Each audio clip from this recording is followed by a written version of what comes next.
बिस्मिल्लाहिर्रहमानिर्रहीम। अस्सलाम वालेकुम व्यूवर्स, दी सेहत चैनल में आप सबको वेलकम। मैं हूं अदील मंसूर। आज हम आपसे बात करेंगे शहद और इसके सेहतमंद फ़वाइद के बारे में। तो चलते हैं अपनी वीडियो की जानिब। अगर आपने हमारे चैनल को सब्सक्राइब नहीं किया तो अभी सब्सक्राइब कर लीजिए और बेल आइकन को प्रेस कर दीजिए। शहद एक ऐसा माय है जो शहद की मक्खियाँ फलों के रस से हासिल करती हैं और शहद के बेशुमार इकसाम हैं। इसी लिहाज से इसकी अहमियत और इफादियत भी बेशुमार है, जिसको इनकार नहीं किया जा सकता। शहद के बारे में कुरान पाक की सूरह नहल में इरशाद है, आपके रब ने शहद की मक्खियों के दिल में ये बात डाल दी है कि पहाड़ों में, दरख्तों में और लोगों के ऊंची ऊंची छतों पे अपने छत्ते बनाएं। इसके अलावा नबी करीम सल्लल्लाहु अलैहि वसल्लम ने फरमाया कि कुरान और शहद से शिफा हासिल करो, यानी मजहबी तौर पे भी शहद को मुफस्सल तौर पर सेहतमंद और मुफीद करार दिया जाता है। इसलिए शहद को दुनिया की बेहतरीन ग़िज़ाओं में शुमार किया जाता है। रिसर्च के मुताबिक शहद में पाए जाने वाले पॉलिन्स में अहम amino acids, minerals, enzymes, fats और कार्बोहाइड्रेट्स पाए जाते हैं। लेकिन शहद की इफादियत उस वक्त ज़ाय हो जाती है जब इसे 150 फ़ारेनहाइट पे गर्म किया जाए। सबसे पहले हम बात करेंगे जल्द के लिए। शहद एक बेहतरीन एंटीऑक्सीडेंट है जिसका बाकायदा इस्तेमाल आपके जिस्म को जहरीले मादों से पाक करता है। इसके अलावा इसमें मौजूद एंटीबैक्टीरियल प्रॉपर्टीज़ आपकी स्किन को शाइन देती है और उसको हेल्दी बनाती है। ये वज़न में भी कमी करने के लिए मुफीद है। शहद मेटाबॉलिज्म को बढ़ाता है जो वेट लॉस करने में हेल्प करता है। इसलिए अगर आप वेट लॉस करना चाहते हैं तो इसको अपनी डाइट में ज़रूर शामिल कीजिए और चीनी को स्किप कर दीजिए। इसके अलावा हल्के नीम गर्म पानी में शहद का और चंद नींबू के कतरों का इस्तेमाल वेट लॉस करने में भी हेल्प करता है। शहद का इस्तेमाल कोलेस्ट्रॉल भी कम करने में बहुत मुफीद है।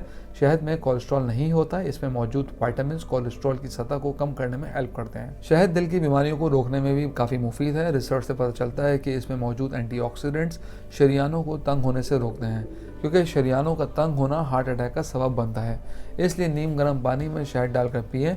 ये शरीयानों को तंग होने से रोकता है और खून का फ्लो भी इम्प्रूव करता है। इसके अलावा दिल की सेहत को मजबूत और तवाना रखने में भी मुफीद है। व्यूअर्स, वीडियो में आगे बढ़ने से पहले मैं आपको बताता चलूँ, अगर आप नॉलेज हेल्थ मैगजीन के ई-मेंबर बनना चाहते हैं तो स्क्रीन पर दिए गए व्हाट्सएप नंबर अपना नाम और शहर का नाम लिख के व्हाट्सएप कीजिए और हर महीने नॉलेज हेल्थ मैगजीन अपने मोबाइल पर पढ़िए। तो चलते हैं अपनी वीडियो की जानिब। शहद खून बनाने के लिए भी बहुत मुफीद है। एनीमिया के मरीज़ को इस्तेमाल करें। इसके अज़ा में शामिल आयरन, जिंक और मैग्नीज खून के सुर्ख खलियात को बढ़ाते हैं और इनका तवाज़ुन बरकरार रखने में मदद देते हैं। नज़ला, ज़ुकाम, खांसी के दौरान शहद का इस्तेमाल काफ़ी मुफीद है और एक मशहूर होम रेमेडी है। इसमें इसकी हिफाजत बहुत ज़्यादा है, तो चुनांचे ठंडे मौसम में और नज़ला ज़ुकाम के दिनों में शहद का इस्तेमाल ज़रूर कीजिए। शहद कुदरती तौर पे एक नेचुरल प्रीबायोटिक है। आपके इंटेस्टाइन्स के अंदर गुड बैक्टीरिया के लिए बहुत ज़रूरी है। इसके इस्तेमाल से आपका निज़ाम हज़म बेहतर होता है और इंटेस्टाइन्स की हेल्थ भी इम्प्रूव होती है।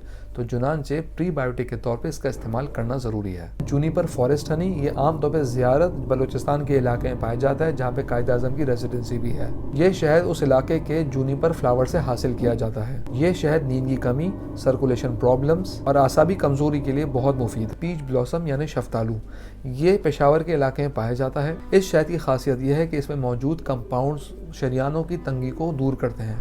इसके अलावा सिदर का शहद पाकिस्तान में काफ़ी मशहूर है। ये बहुत सारी बीमारियों में इस्तेमाल होता है। ये शहद सिदर के दरख्त से हासिल किया जाता है और KPK के इलाके में मौजूद दरख्तों में इसके छत्ते पाए जाते हैं।